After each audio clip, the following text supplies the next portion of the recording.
Fear continues to grip sections of Naggo Head in Portmore, St. Catherine as an escalating gang feud turned deadly early Sunday morning.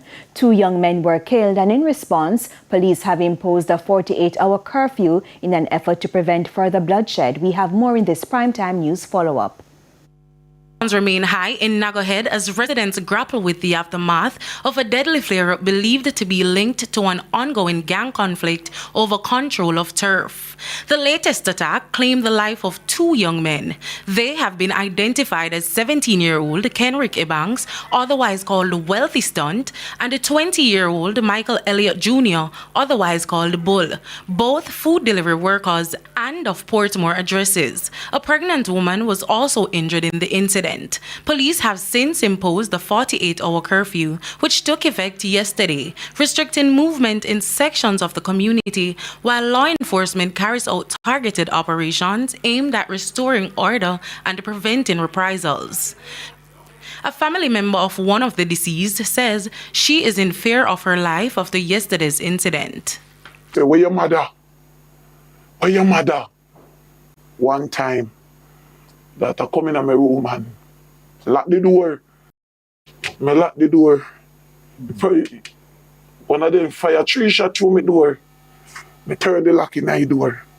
My daughter come in and me have one window we can open outside. So by the time she go through the window in my room, there so. Me a whole heap of shot bus again. All the window, glass window drop out. I should run come back in and open the door and come back out and say that them one of them come through the window.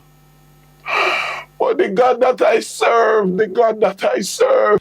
The family says the attack has sent shockwaves through the community as the men were innocent. A couple minutes after my daughter come and say, Mommy, then God. Then kill my brother, then kill Kenrick, and then kill my baby father.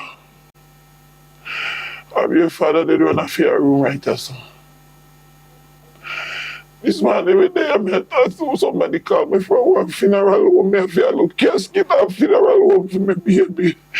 Him and the last one out of 6, God give me 3 boy and 3 girl. My last one out of 6, him and no gunman can we do delivery. Residents say the community has been plagued by violence for years.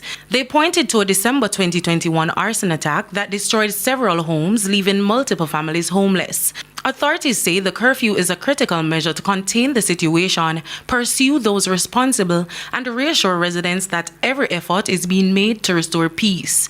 As security forces maintain a strong presence in the area, residents remain hopeful that the latest intervention will bring an end to deadly conflict that has once again shattered the peace of their community.